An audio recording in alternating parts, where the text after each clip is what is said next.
ये अमृतमय श्लोक है भक्त के लिए, प्रेमी उपासक के लिए यही जीवन है। ये सब साधन मार्ग हैं, पर ये हर संप्रदाय के, हर साधना के उपासक के लिए ये अमृतमय श्लोक है। भगवान इस श्लोक में बोले हैं सुलभा, मैं बहुत सुलभता से उसको प्राप्त हो जाता हूं।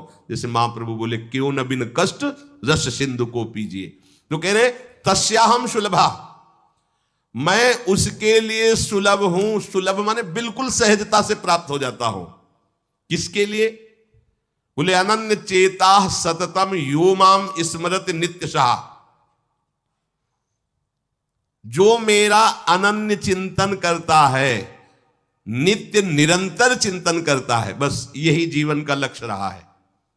गुरु कृपा से बच्चापन में ही गुरुदेव भगवान की बलिहारी यही बात डाल दी थी कि बच्चा निरंतर भजन करने से जो झांकी आती प्रभु, हमें शब्द याद है, झांकी आती तब जानना चाहिए भजन, एक क्षण भी भजन न छूटे। ये संस्कार अगर कहीं भगवान की कृपा से और मार्ग का गुरुदेव उपदेश करते तो एकदम कोरा स्वभाव था वही पड़ता। एक दिन भाई जी के प्रति बहुत आकर्षण जब था तो एक स्वप्न देखा कि स्वप्न में हम भाई जी से पूछ रहे कि मुझे श्री कृष्ण की प्राप्ति कब होगी। इसके बाद की बात, भाई जी ने ऐसे चश्मा करके ऐसे देखा, राधा बाबा बगल में बैठे और कहा जब श्री कृष्ण बन जाओगे तब श्री कृष्ण की प्राप्ति होगी। जगने पर, बहुत विचार करने पर फिर यह कि श्री कृष्ण बन जाओगे, भाई जी का तात्पर्य क्या था? तब समझ में आ गया, मन कृष्णाकार, बुद्धि कृष्णाकार, चित्त कृष्णाकार, अहम कृष्णाकार, तब कृष्ण साक्षात्कार हो गया। नित्य युक्तस्य योगिनः तस्याहम सुलभा पार्थ, नित्य युक्तस्य योगिनः, नित्य युक्त हो गया जिसका चित्त प्रभु को छोड़कर किसी भी भोग भूमि में, किसी भी ऐश्वर्य में, किसी भी सिद्धि में, जैसे किसी को लगता है कि ये चमत्कार दिखाना, कोई भी चमत्कार दिखाना बहुत कठिन बात है। अगर भगवत दर्शन का लक्ष्य ना हो, भगवत प्राप्ति का लक्ष्य ना हो, तो कोई भी चमत्कार ऐसे करने में है कोई बहुत बड़ी बात मत समझ। बस ये है कि इधर अगर स्वीकार किया तो उधर गेट बंद हो जाएगा। पर भगवान ने जहां जैसे पहुंचाना होता है वैसे ही, जैसे सन्यास मार्ग में भी थे तो हमारी निराकार में रति नहीं थी, गंगाधर भगवान शिव के रूप में आसक्ति थी। अब हमें पता चला कि क्यों नहीं होने दी निराकार में, क्योंकि रूप में ही लाना था उनको कृपा करके, इसलिए निराकार में आसक्ति नहीं होने दी। फिर उनका सारा पहले विधान होता है। गुरुदेव भगवान ने ये पिताश्री से कहा, पिताजी आए और कहा कि ये लड़का बाबा बनना चाहता है स्वामी जी।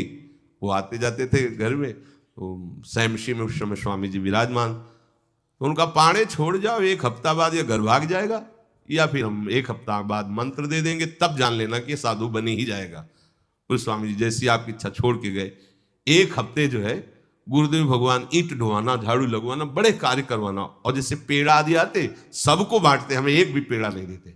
शाम के एक बार भोजन की अनुमति पाल, 7 दिन तक चुपचाप शेष। फिर कहा अच्छा कल गंगा नहा के आ जाना, मंत्र दे देंगे। इसीलिए पिट जाते हैं, गाली सुन लेते हैं महात्मा जन, लेकिन प्रयोग नहीं करते अपने भजन का, प्रभु के पास जाते हैं।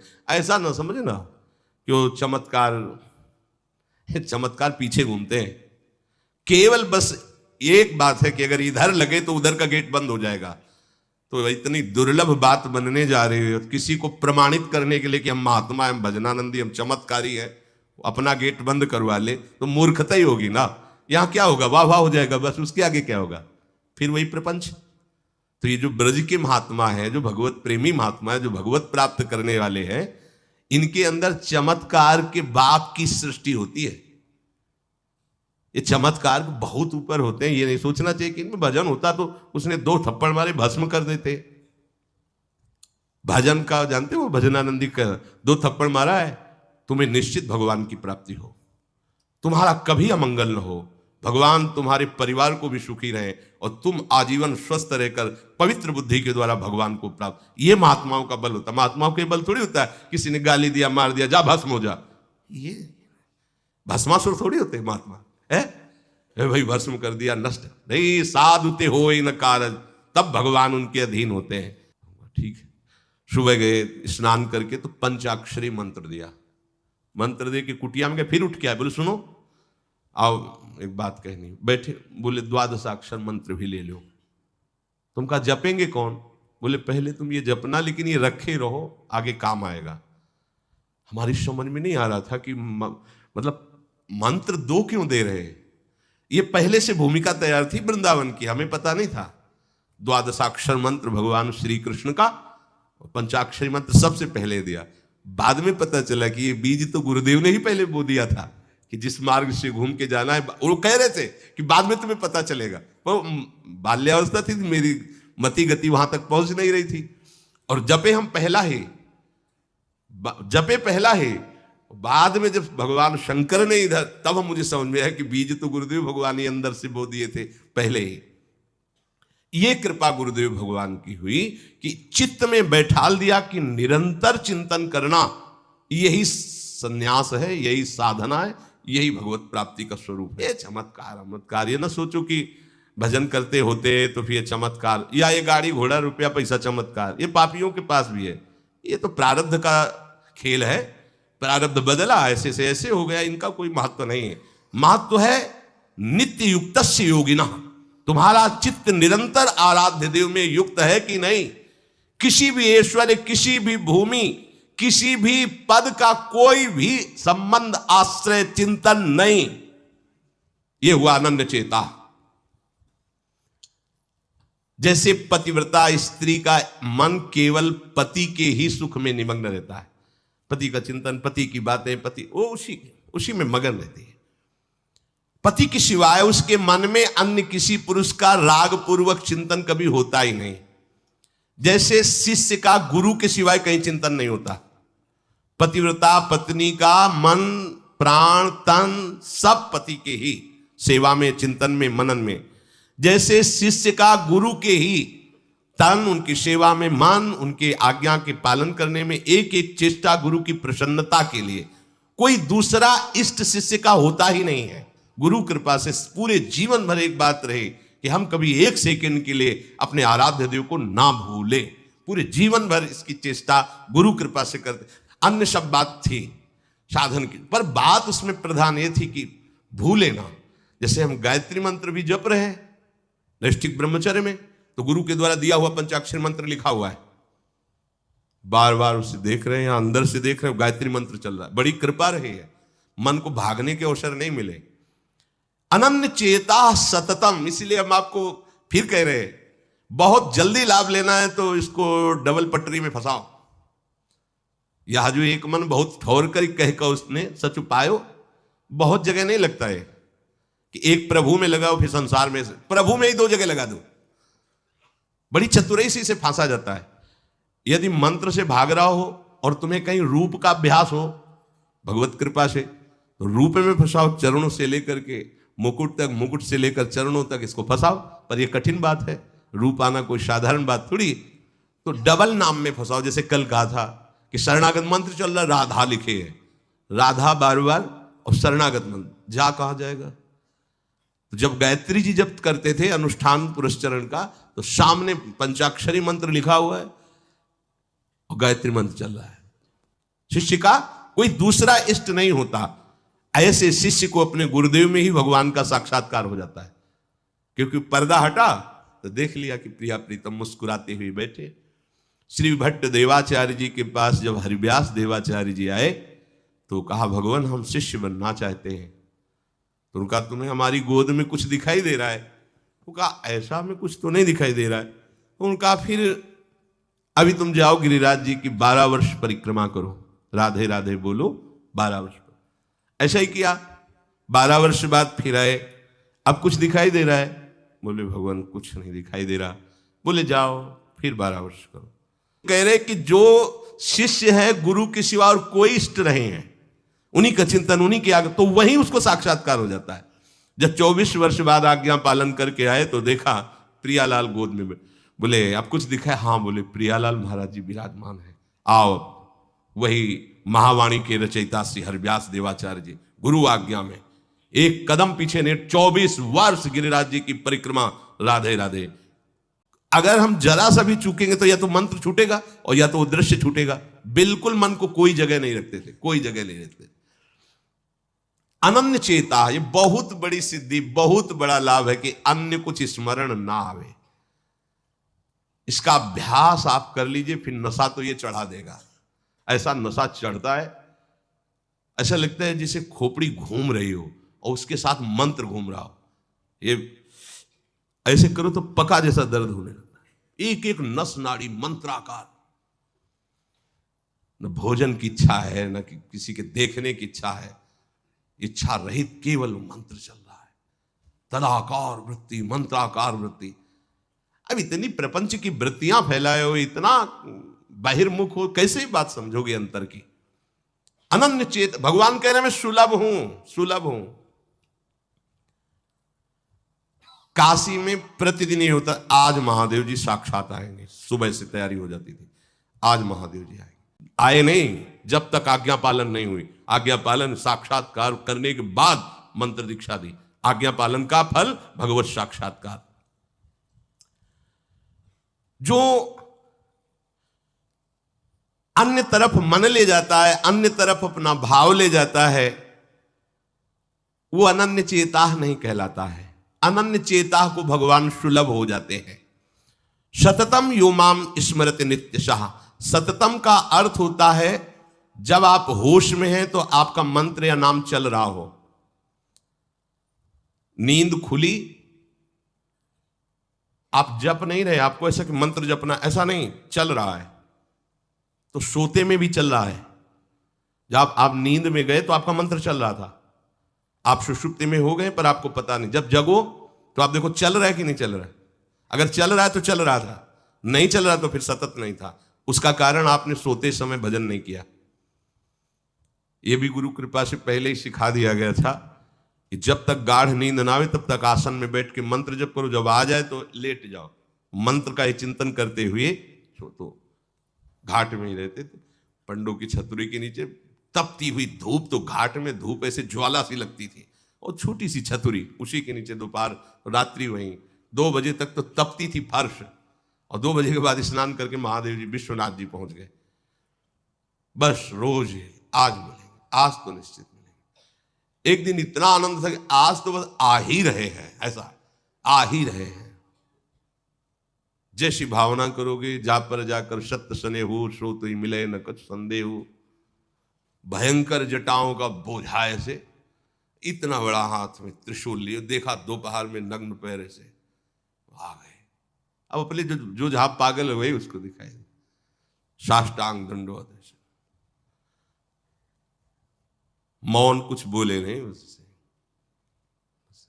हम तो बस वैसे स्तब्ध, जैसे कोई जड़वत। बाद में विचार आया इसका मतलब क्या था।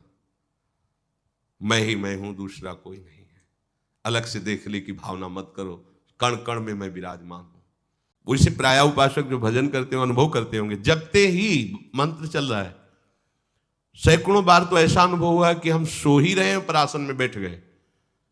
जब चेतना आई तो देखा है कि मंत्र चल रहा है, आसन में बैठे। अभ्यास बहुत बड़ा बल।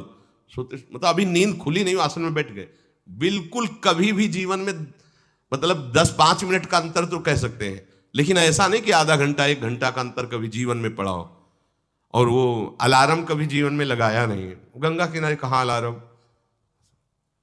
अभ्यास बहुत बड़ी ताकत होती, बहुत। आप सोचो, अभ्यास नहीं तो नेत्र खोल के भी निशाना नहीं लगा सकते। अभ्यास है तो शब्द पे गोली मार देगा, आवाज हुई ठीक वहीं गोली लगेगी। अभ्यास बहुत बड़ी ताकत होती है। अभ्यास इतना भजन का, सततम योमाम स्मृति नित्यशः, बहुत कठिन लग रहा है ये, पर एक बार मन पकड़ लेगा तो बहुत आनंद आएगा। कैसी कैसी आनंद वृत्तियां होती हैं निरंतर भजन करने वालों की। दूसरे की जरूरत नहीं, अपने आप में नाचता है, अपने आप में बातें करता है, अपने आप में हंसता है, अपने आप में खेलता है, उसे किसी और की जरूरत नहीं होती। भगवान सामने, सदगुरुदेव सामने, पर ये दुष्ट इंद्रियां और मन जगत को ही पाना चाहते हैं, जगत को ही भोगना चाहते हैं, जगत को ही देखना चाहते हैं। कैसी मलिनता। इसलिए भक्त्या युक्त। बातें केवल कर लेना थोड़ी होता कि हमें भगवत प्राप्ति करनी है। भगवत प्राप्ति करनी है तो इसके मूल में सारी बात आ गई कि अब मुझे और कुछ चाह नहीं रखनी, और कोई कामना की पूर्ति नहीं करनी और किसी से अपनापन नहीं रखना, मुझे प्रभु चाहिए, ये सावधान हो जाइए। आप एकांत में भी भगवान के सामने हैं, आपको हमारे श्यामा श्याम देख रहे हैं, ऐसी भावना से हर समय सजग रहोगे तो पापाचरण बंद हो जाएंगे। वो अपने आप, जो आप है ना, वो अपने आप से खेलता है, अपने आप में हंसता है, अपने आप से बातें करता है। जो भगवत प्राप्ति करना चाहता है, जो अध्यात्म की ऐसी ऊंचाई पर पहुंचना चाहता है जहां काम क्रोध लोभ मोह मद मत्सर ईर्ष्या द्वेष इनका प्रवेश ही नहीं, इनकी पहुंच ही नहीं है, कितना उस हृदय में आनंद होगा जिसमें कोई कामना नहीं है, कोई द्वंद्व प्रभावित नहीं कर पा रहा। और यही तो प्राप्त करने के लिए हमें मानव देह मिला है। पीछे के पद में भगवान ने भक्त्या युक्तः शब्द का प्रयोग किया था। भक्ति युक्त, भक्ति प्रभु के सिवा अन्य कोई हमारा प्रिय न रह जाए, यह है भक्ति की कसौटी। ज्ञान की कसौटी, आत्मरति के सिवा और कहीं रति न रह जाए। आत्मावान, आत्मरति, आत्म क्रीड़ावान। पापाचरण बंद होते ही हृदय प्रभु की तरफ भाग पड़ेगा। प्रभु की तरफ भागना क्या है? प्रतिक्षण उनका गाढ़ चिंतन। फिर किसी सुख की तुम्हें आकांक्षा नहीं करनी पड़ेगी, किसी सुख का तुम्हें अभाव नहीं लगेगा। ई परलोक सकल सुख पावत, मेरी सो भैया कृष्ण गुण संचु। तुम्हें मेरी शपथ है, तुम कृष्ण के गुणों का गायन करो, कृष्ण नाम रटो, कृष्ण रूप ध्यान करो। इसका फल होगा प्रियाजू के चरणों में प्रीति। जिसका गोरे चरणार बिंदु से संबंध है, यह परलोक किसी भी सुख की चाह ही नहीं रह जाती। प्रभु करुणा करके कह रहे हैं, वही आचार्य है, मेरी कसम तुम कृष्ण के गुणों का संचय करो, तुम्हें इस लोक परलोक में सब सुख मिल जाएंगे, कोई अभिलाषा अधूरी नहीं रह जाएगी। पर भक्त्यायुक्ता, बात एक ही है। हम श्री कृष्ण बोले, ज्ञानी आत्मा बोले, योगी परमात्मा बोले, भक्त भगवान बोले, वो एक ही बात है। पर अन्य कुछ रह जाना, ना वो ज्ञानी है, ना वो योगी है, और ना वो भक्त है। भक्त्या युक्ता, प्रभु के सिवा अन्य कोई सत्ता नहीं, अन्य कहीं महत्ता नहीं, अन्य कहीं अपनापन नहीं। चाहे वो वस्तु हो या व्यक्ति हो या स्थान हो, चराचर जगत में कहीं भी अपनी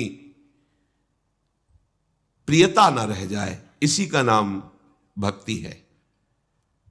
कहने को भक्ति सरल लगती है, पर इसीलिए कठिन है कि सब जगह की प्रेम फांसी को काटकर एकमात्र आराध्य देव से प्रेम करना बड़ा कठिन है। बातें बना लेना बड़ा सरल है, पर अपनी ममता को, आसक्ति को समेट पाना बहुत बहुत कठिन है। कोई बिरला साधक ऐसा होता है जो अपने लक्ष्य की तरफ रखता है। अन्य संबंध, अन्य महत्व बुद्धि, ये कलंक है हमारी भक्ति में, नहीं समझ रहे। चाहते हैं सुख, चेष्टाएं और चिंतन दुखालयम अशाश्वतम, कैसे मिलेगा? चाहते हो अविनाशी पद और भोग दृष्टि रखते हो विनाशी की, प्रियता रखते हो विनाशी की, गाढ़ चिंतन करते हो विनाशी भोगों का, कैसे अविनाशी पद का अधिकार प्राप्त होगा? अरे तुम्हारा स्वरूप ही अविनाशी है, विस्मृत होकर भोगों में लगने से ही ये तुम्हारी दुर्दशा हुई है। भक्त्या युक्ता, अपने हृदय को भक्ति से युक्त करो। आराध्य देव के सिवा और कहीं चिंतन न जाए। अभ्यास योग युक्तेनो चेतसा नान्यगामिना, स्पष्ट कह रहे हैं प्रभु, परमं पुरुषम दिव्यम याति पार्थान चिंतयेत्। निश्चित परम पुरुष दिव्य, उस परमात्मा की तुम्हें अनुभूति होगी, उसका साक्षात्कार हो जाएगा।